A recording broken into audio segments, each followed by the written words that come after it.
Welcome to Al Siraj Online Academy. Today, we're really focusing on something practical for you listeners. We're diving into communication for travel, specifically in Urdu speaking regions. Yeah, we've got some essential English Urdu travel phrases lined up, all drawn from this great source, Travel Vocabulary, English Urdu phrases for navigators. Ah, our mission really is to give you a shortcut, help you feel, more confident, more connected when you're traveling. It should make things smoother, maybe even more rewarding. Okay, let's unpack this and maybe start our journey right at the airport. Seems logical. Right. So picture this. You've just landed, got your passport out, feeling that mix of excitement and maybe a little bit of nerves. Those first interactions, they really set the tone, don't they? Knowing just a couple of key phrases right there at the airport can make a world of difference, make things much smoother. Let's kick off with that really crucial bit of paper, your boarding pass. Hmm. In Urdu, it's gas Aya boarding pass. It's kind of interesting how some English words just, well, slide right into Urdu like that. Like the example here. Please show your boarding pass at the gate. Pretty straightforward. And then, of course, you'll be looking for your luggage or baggage. That becomes King Saman in Urdu. The example sentence is, my luggage is very heavy. See how Saman is quite direct, nice and simple. Just what you need in a busy terminal, I think. Yeah, exactly. And what's fascinating here is how some of these terms like boarding pause, they're almost universal now, aren't they? But knowing the specific Urdu word, saman for luggage, for instance, that gives you clarity. And I think it also gives the traveler a real boost in confidence. It shows you're engaging. Mm-hmm. That effort definitely counts. Yeah. So building on that, once you've got your saman, you might need the Karakikat check-in counter. Yeah. You'd say, I went to the check-in counter to drop my bags. Yeah. And then there's that process that sometimes feels a bit daunting. Immigration, which translates to sochet immigration. Again, very similar. Our guide actually gives a pretty hopeful example. Immigration took only 10 minutes. Huh. We can hope, right? Definitely a good sign if that happens. Mm. And finally, for the airport section, finding your actual flight means knowing your gate number. That's gate number. So you might hear something like, the flight will depart from gate number 12. Right. And look, even if you only pick up, say, 2 or 3 of these airport terms, they're still really powerful tools. They let you navigate independently pretty much right from the get-go. Yeah. You can ask questions, understand the basics. You're not just relying on pointing or hoping someone speaks English. It cuts down on that travel friction, I sometimes call it. Travel friction. I like that. Yeah. Okay, so you've survived the airport. Next big step is usually finding your hotel, getting settled in. And this is where knowing a few key phrases for your accommodation is, well, absolutely vital, isn't it? Let's shift gears from the plane to the hotel. First things first. Securing your room. Reservation. Now, our source gives 2 options in Urdu, Tart no reservation or AEA booking. Both pretty much direct loanwords from English there. Exactly. So you could easily say, I have a reservation for 2 nights. Our source notes booking might feel a touch more informal, maybe more common in just everyday chat. Then, the heart of the hotel, really, reception. No, that's the CNC reception. Again, sounds familiar. A common sort of phrase would be, please ask at the reception for your room key. Yeah, and this whole section really drives home the power of just these simple phrases. If you can master these basic hotel terms, it really empowers you, doesn't it? You can manage your stay yourself, check in, maybe even ask about, ordering food later. It's about feeling like you're actually in control of your surroundings. Handling those logistics smoothly really cuts down on travel stress. Absolutely. And speaking of ordering food, maybe a late night craving. Next up is room service. Conveniently, that's just Yenq room service in Urdu. The example phrase is perfect. I called room service for dinner. Easy. And then the 2 kind of bookends of your hotel stay, check in and check out. Check in is yin. Check-in time is after 2 p.m. and check out is E2 check out. For that one, you might need to ask, what time is check out tomorrow? Right. And for these kinds of administrative things, clarity is it's paramount. Being able to clearly state your check-in needs or confirm checkout times or just double-check that reservation, it prevents misunderstandings. It ensures everything goes smoothly when you're arriving and leaving your accommodation. These aren't just, random words. They're like tiny agreements that help streamline your whole stay.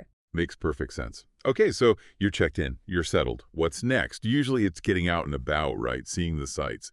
So let's dive into some transport vocabulary. Getting mobile is obviously essential. Our vocabulary guide gives us some really practical terms here. Let's start with grabbing a ride. Taxi? Pretty straightforward again. Try out a taxi. You could say, I took a taxi to the airport.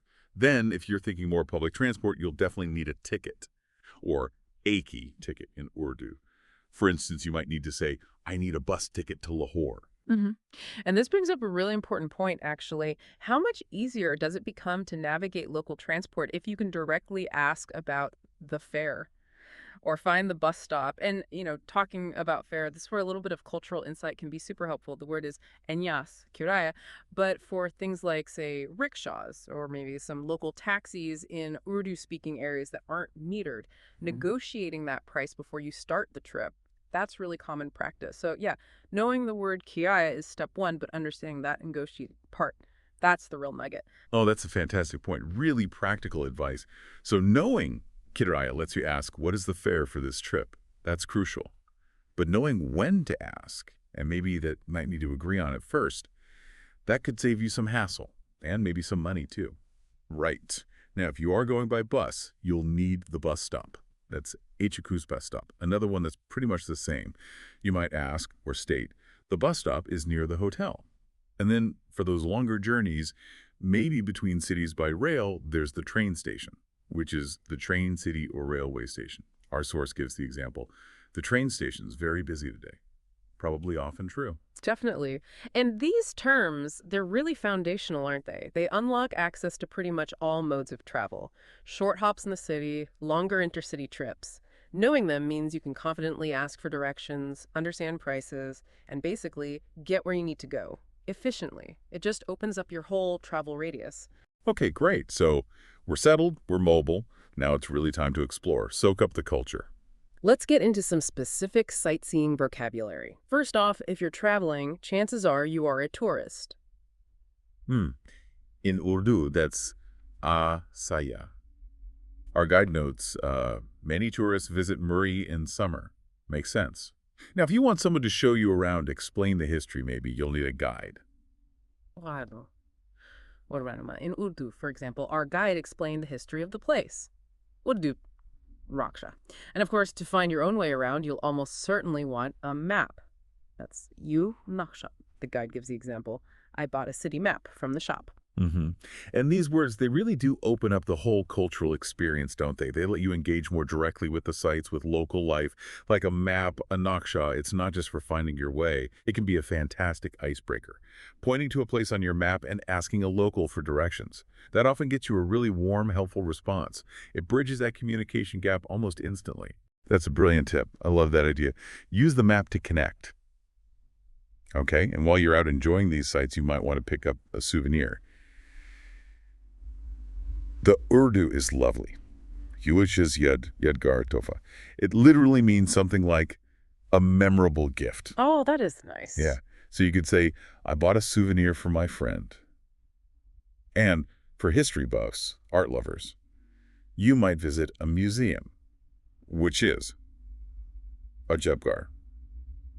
Kind of translates to House of Wonders. Another nice one. Right. The example from our source is practical, though. The museum is closed on Mondays. Good to know. It is. And, beyond just the logistics we've talked about, these sightseeing words, they help you fully participate. You're not just passively looking at things. You can appreciate the culture, the history, what's on offer locally. It really transforms sightseeing into something much more interactive, more memorable. You connect with the place itself. Exactly. It's about that deeper connection. Yeah. Okay, so to sort of wrap things up and show how this works in practice, our resource gave us this perfect little mini dialogue. Really illustrates how these phrases just come alive in a real situation. Imagine this, it's super common. A tourist asking for directions from a local. So in English, it's just tourist. Excuse me, where's the train station? Local. It's 2 blocks away, near the bank. Simple, right? Yeah, dead simple. But it's such a clear testament, isn't it? How even a really small, focused vocabulary can just bridge that communication gap. It makes you feel less like an outsider, more like someone actually participating in the life of the place. It's all about breaking down those little barriers, one phrase at a time, creating those tiny connections that really enhance the whole trip. Totally agree. So here's how that exact conversation sounds in Urdu, using the terms we've learned. This is straight from the source. The tourist, Oshisea asks, "Squamaf kiche. Esti deze ukanha este atiatia." Excuse me, where's the train station? And the local person, Mukami Shakes, replies, "Ye du block Ash Bank Karirhe." It's 2 blocks away, near the bank. Sure. So there you have it. What a journey we've taken, huh? Right through those essential English Urdu travel phrases. We've gone from airports and hotels to getting around town and actually exploring the sights. And as we've seen, these simple words, these sentences, they're really your key to feeling more confident, feeling more connected, and yeah, ultimately making your travels smoother and just richer, more rewarding. Definitely. And when you really think about the impact these basic phrases can have, well, it makes you wonder, doesn't it? It raises this bigger question for any traveler, I think. Just how much more enriching could any trip be if you just took the time to learn even a handful of essential words in the local language? Not just for the functional stuff, but, purely for the joy of that connection, for the cultural bridges you can build. That's a really great thought to end on. A truly thought-provoking question for all of you listening. We really hope this deep dive has given you some practical tools, maybe a bit more confidence, to head out on your next adventure with a fresh sense of connection. Until next time, happy travels, everyone, and keep exploring.